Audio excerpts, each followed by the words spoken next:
Hello everyone, welcome back to my channel. તો આજે હું તમારી જોડે શેર કરીશ ઉનાળામાં થતી ગેસ અને એસિડિટીને દૂર કરવા માટેનું એક ટેસ્ટી અને હેલ્ધી પીણું, અને રોજે એક ગ્લાસ જમ્યા પછી પીવાથી પાચન શક્તિમાં પણ ખૂબ જ સારી એવી અસર કરે છે। તેના માટે મેં અહીંયા 1 કપ જેટલું દહીં લીધેલું છે। તમે ખાટું અથવા મોડું કોઈ પણ દહીં લઈ શકો છો। ત્યારબાદ દહીંને આપણે મિક્સર જારમાં એડ કરીએ। ત્યારબાદ હવે તેમાં આપણે ફુદીનો એડ કરીશું।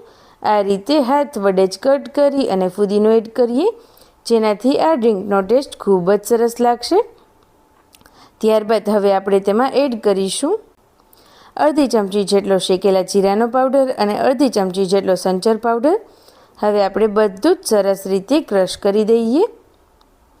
આ રીતેનું મિક્સચર એકદમ સરસ રીતે હવે તૈયાર થઈ ગયું છે, તો આપણે તેને એક ગ્લાસમાં કાઢી લઈએ।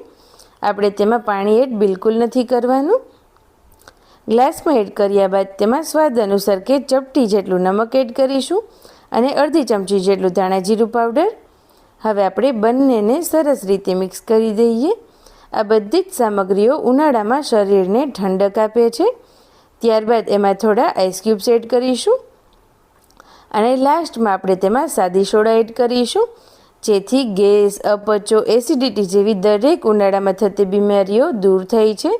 અને ઉપરથી પણ આપણે થોડું શેકેલા જીરાનો પાવડર અને સંચર પાવડર એડ કરીશું। તો ઉનાળામાં પીવાતી બેસ્ટ અને એકદમ સરસ એવી છાશ સોડા બનીને તૈયાર છે।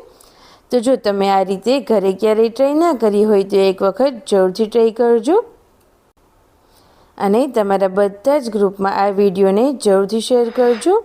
તેની સાથે જ તમને આ વિડીયો ગમ્યો હોય તો વિડીયોને લાઇક અને ચેનલને સબસ્ક્રાઈબ જરૂરથી કરજો।